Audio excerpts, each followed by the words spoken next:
Hello everyone and welcome back to Love English with Love by Love.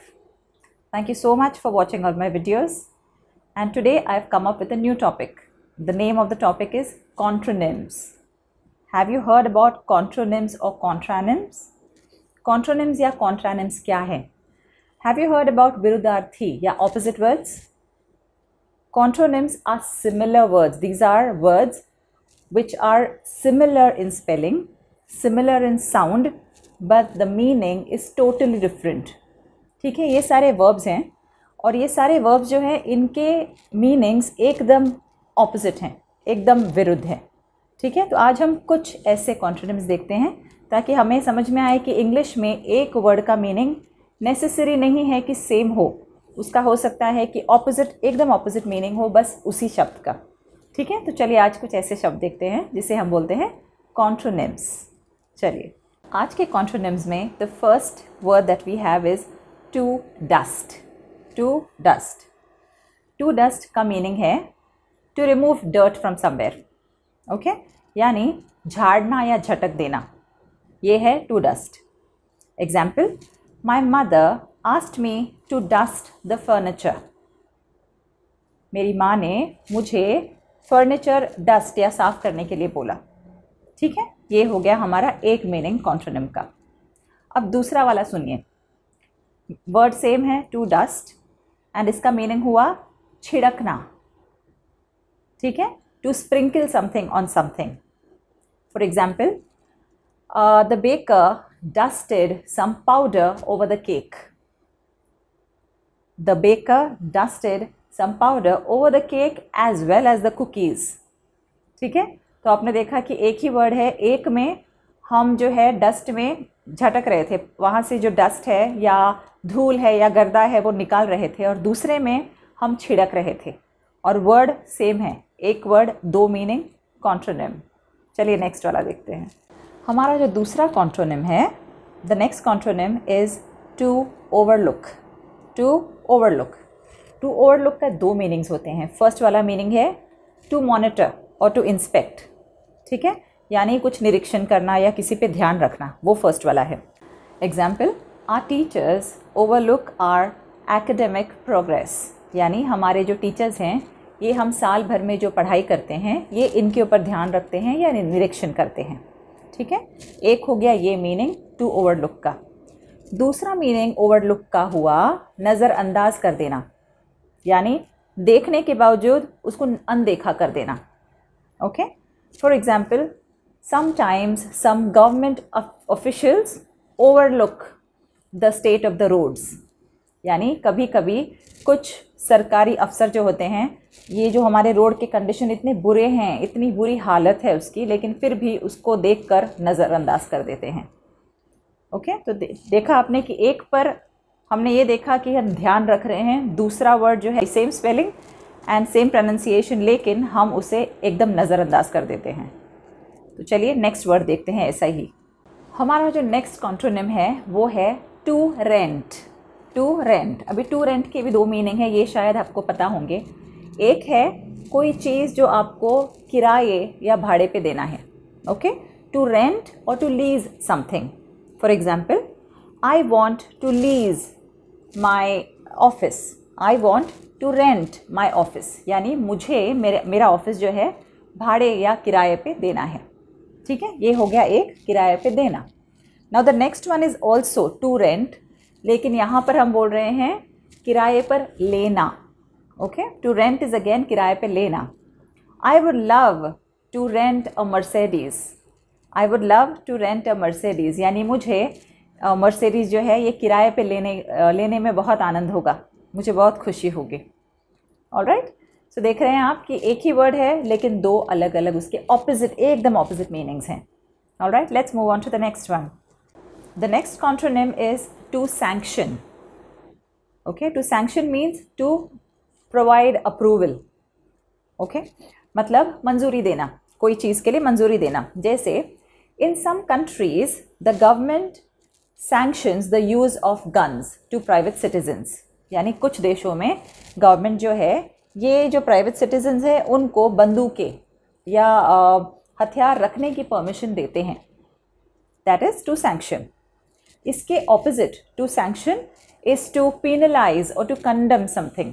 Okay, to penalise और to condemn something, जहाँ पर हम ऐसा होता है जहाँ पर हम कुछ स्टेट्स में द गवर्नमेंट पेनलाइजेज अ पर्सन और a private citizen if he keeps a gun. तो अगर किसी के पास गन पाया गया तो उसे सज़ा मिलती है। ठीक है, तो same word, two different opposite meanings of it. Okay, so sanction, we have seen sanction with two different meanings. The next contronym is to screen. To screen, to screen यानी क्या? किसी चीज़ से बचाना या किसी चीज़ से छुपाना। फॉर एग्जाम्पल, हम जो सनस्क्रीन यूज़ करते हैं, हम सन से बचने के लिए चेहरे पे कुछ ऐसा लगा लेते हैं जिससे हमें वो जो सूरज की रोशनी है वो हमें छू ना सके। Okay, so sunscreen is used to cover our face और to shade our face from something. Okay, that is what the sunscreen does. So it is to screen or to cover something, यानी किसी चीज़ से हमें बचाना। अब दूसरा जो screen है, to screen, is to show a picture. Example, the producer wanted to screen his movie in the multiplex. The producer wanted to screen the movie in the multiplex. यानी जो प्रोड्यूसर है वो चाहता था कि उसकी जो नई मूवी है वो उसे वहाँ पर दिखाए। ओके, वो चित्र को दिखाना also is to screen. Even now आप जब जाते हैं थिएटर्स में या मल्टीप्लेक्सेस में, तो स्क्रीन 1, स्क्रीन 2, स्क्रीन 3, स्क्रीन 4 ऐसे सब होते हैं, राइट? तो स्क्रीन इज टू दिखाना, दूसरा स्क्रीन है बचाना। So one word, two opposite meanings, एक है छुपाना, दूसरा दिखाना। Okay, the next contronym for today is to finish. Okay, to finish. अब टू फिनिश के दो मीनिंग्स देखते हैं हम। पहला है ख़त्म करना, कोई काम जो है वो ख़त्म करना। Example, he finished his work soon so that he could enjoy the party. उसने उसका काम जल्दी ख़त्म किया ताकि वो पार्टी एंजॉय कर सके। Fine, that is one. दूसरा वाला जो है बर्बाद कर देना। टू फिनिश मीन्स बर्बाद कर देना। Example, after the storm left the city was completely finished. अब यहाँ पर कम्प्लीटली फिनिश्ड का मीनिंग हुआ टोटली डिस्ट्रॉयड, टोटली ध्वस्त हो जाना, बर्बाद हो जाना। ओके, जैसे ही तूफान ख़त्म हुआ पूरा शहर ध्वस्त हो गया। The next contronym is to give out. To give out, to give out, let's see what's the meaning of this. The first one is to provide. Okay, पहला वाला जो मीनिंग है टू प्रोवाइड। टू प्रोवाइड यानी किसी को कुछ देना। Okay, example, after the storm the volunteers gave out fresh water and a few packets of food to the citizens. Okay, यानी ये जो तूफ़ान है, तूफ़ान ख़त्म होने के बाद जो वॉलंटियर्स थे उन्होंने पानी, फ्रेश वाटर, ताज़ा पानी और खाने का कुछ सामान वहाँ के नागरिक को दिया। ठीक है, that is one give out, that is provide. Next give out is to suddenly stop doing something due to the lack और supply of it. Example, as soon as the girl reach the winning post her legs gave out. यानी जैसे ही लड़की वो winning post पे जहाँ पे उसको जीतना था वहाँ पर दौड़ के गई, जैसे ही वहाँ वो पहुँची उसके पैरों ने उसका साथ छोड़ दिया, यानी वो एकदम से गिर गई। So again two different meanings, one is to stop and the first one was to provide और to give something. Okay, the last contronym for today is left.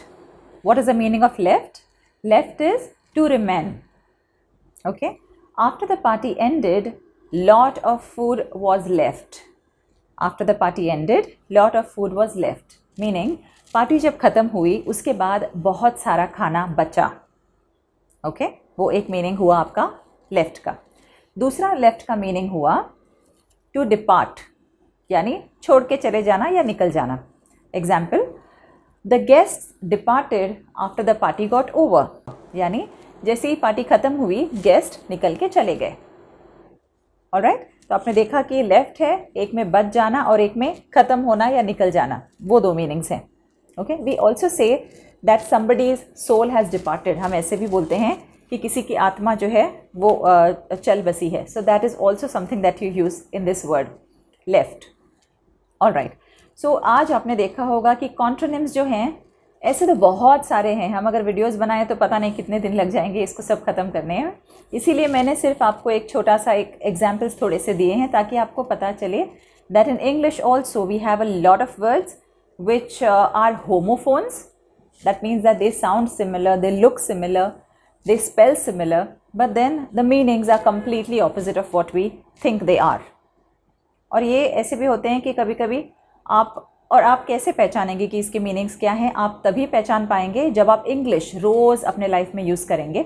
You need to use English in your daily lifes for you to understand how and where you need to use these words, because each word can be used in a different context and the meaning of the sentence totally changes depending on the rest of the words or the rest of the main verbs in this sentence. All right, so please take care of the contronyms from now onwards. अभी आपको पता तो चल गया है कि contronyms होते हैं इंग्लिश में, तो अभी से ध्यान रखिएगा कि contronyms आप कैसे यूज़ करें.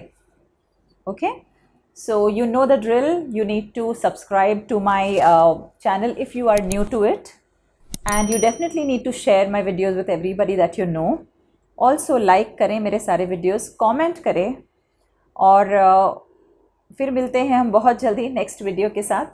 और बहुत सारे अभी और वीडियोस हमारे बनते रहेंगे. हफ्ते में 2 बार कम से कम मैं कोशिश करती हूँ वीडियोस अपलोड करने का. Alright, so thank you very much for watching the channel, and see you all very soon.